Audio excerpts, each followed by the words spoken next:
Well, hello, my YouTube friends and family.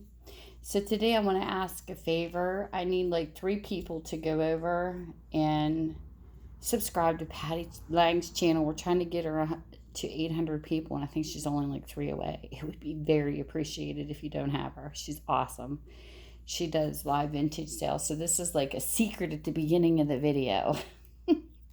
So anyways, we are on lot 23, 10 books for $2, and we're still in the romance section. If you need to get a hold of me, you can contact me through Minda's Bookstore and more at Facebook, or my email, which is be listed below if you're interested, and then I can post them on my Etsy and ship them. Unless you're local, and then you can come in and ask about them and just give me a lot number. So today's books are silhouette romances, which are really cool. And this is Silhouette Romance 195. This is Mistletoe and Holly by Janet Dailey. This is in 1982. And this is what it looks like. And I am a used bookstore owner. And I do clean my books and go through my books to make sure that you get the whole entire story. Because sometimes pages can be ripped out or missing, because I've had that happen. So I make sure people get the whole story when they shop with my store. So this book is about, this is the synopsis, tree trimming and sleigh riding. And I will list the ISBN number below. So even if you use a Kindle Nook or something, technical, you can go look up these numbers of any book that you're interested in, and you can find them. Or the name and author of the book. So this is what it says. Tree trimming and sleigh riding Christmas festivities were the furthest thing from Leslie Stiles' mind when she left the city of her aunt's house in Vermont. The season held bitter memories for Leslie, and she hoped to avoid all the holiday hoopla this year while her broken leg mended. Her plans were foiled when Tag Williams assaulted her senses with his contagious Christmas spirit. His laughter ignited a joy in her that could melt the past, while his ice-blue eyes sparkled with promises for the future. It was the season of giving, and suddenly Leslie was filled with a desire to give herself and her heart to Tag forever. The next book is called The Hostage Bride by Janet Dailey. It's a Silhouette Romance number 82, and this is in 1981. I love the dark pages. They give it a vintage look to me. It says, Trapped. When Tamara borrowed company funds to help her invalid mother, she had every intention of replacing the money before anyone discovered the loss. Then the company was taken over by the ruthless entrepreneur Bickford Rutledge. Bick was a man used to getting what he wanted, and he wanted beautiful, aloof Tamara from the moment he first saw her. When he discovered her secret, he offered her a choice, prison or marriage. She had a choice, but the choice was no choice at all. She escaped the law's revenge, only to lose her heart to the man who had bought her body and soul. The next book is called For the Love of God. It is a Silhouette Romance 118 by Janet Dailey.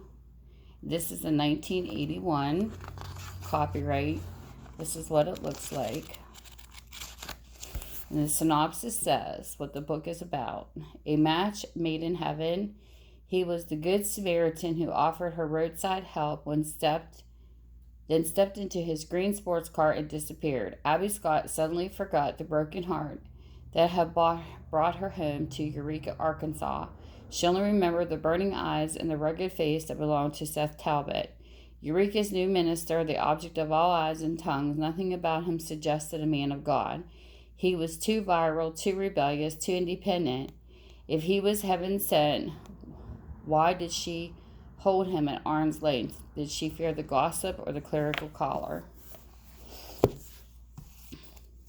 The next book is called The Second Time by Janet Dailey. It's Silhouette Romance, number 177. This is a 1982 copyright. This is what it looks like, and this is what it's about. How long could their love last? She had been an impetuous teenager when she had defied her love for Slater McBride to marry a Texas millionaire, and she regretted her mistake. After 11 years of marriage without love, Dawn Lord was returning to her home in the Florida Keys. seeking peace in the turquoise waters of the sea. But she found only storms of desire when confronted by Slater, once a penniless speculator, now a local tycoon. He vowed to make up for lost time in every way. Were they merely fooled by an intoxicating passion, or would they reach the heights and depths of love this time? The next book is called Separate Cabins, a Silhouette Romance by Janet Dailey. It is number 213. The copyright's 1983. This is what it looks like. And it says, Rachel McKinley's thriving furniture business had been her whole world until during a vacation cruise to the Mexican Riviera, she was forced to share a cabin with handsome dark-eyed gardener McKinley. Gard was convinced that fate had brought them together and that they shared more than just the same last name. His passionate kisses seemed to burn his promise of forever into her heart, but Rachel had loved and lost once before.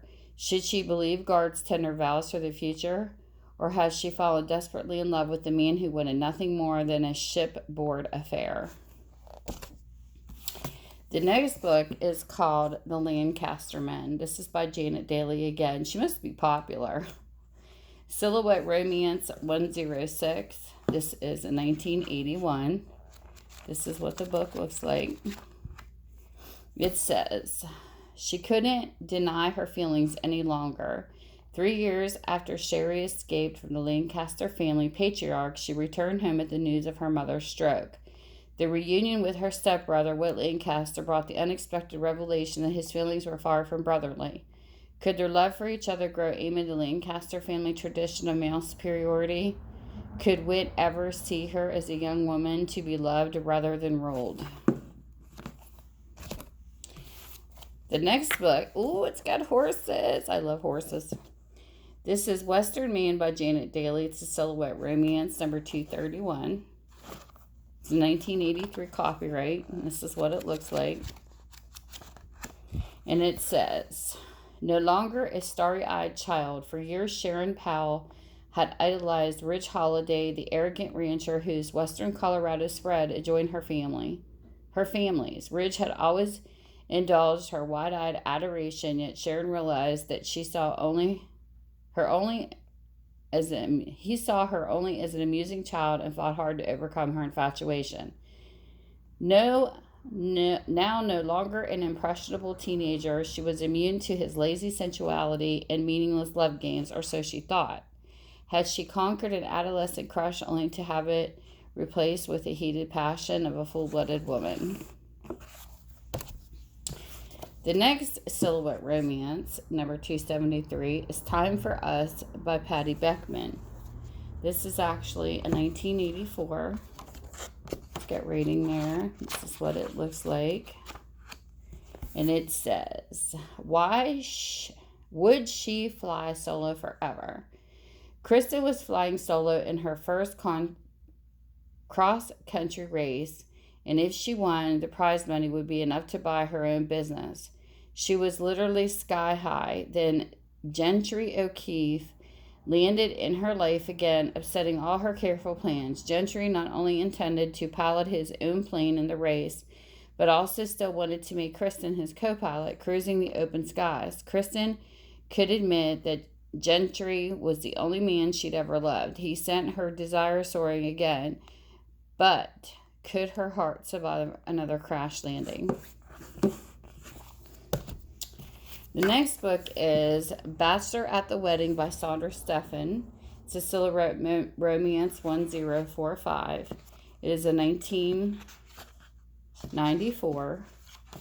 It's got a little weight out, it looks like, or something there. This is what the book looks like. And it says, when she caught the bouquet, Clarissa Cohagen knew she was in trouble. Letting sexy Kyle Harris slide a garter up her leg was asking for even more. Kyle wasn't her type. She needed a husband. Her daughter needed a father. When he caught the garter, Kyle thought he'd finally got close to the woman who eluded him. Watching Clarissa from afar, his romantic imagination had run wild. But those daydreams had never included wedding bells or a little girl calling him daddy. What was a carefree bachelor to do? Wedding wager. The Harris brothers bet they'd never say I do, but their wager doesn't stand a chance against the forces of love. The next book is called A Matter of Honor by Brittany Young, and this is still a romance 550. This is copyrighted 1988. This is what the book looks like. And it says, Undercover Romance. Tori Burton was not the typical FBI agent. She seemed fragile and sweet, but her innocent blue eyes hid the tenacious mind and courageous spirit of a true investigator. Tori always got her man, but in the case of Adam De Niro, the results were not exactly what she planned.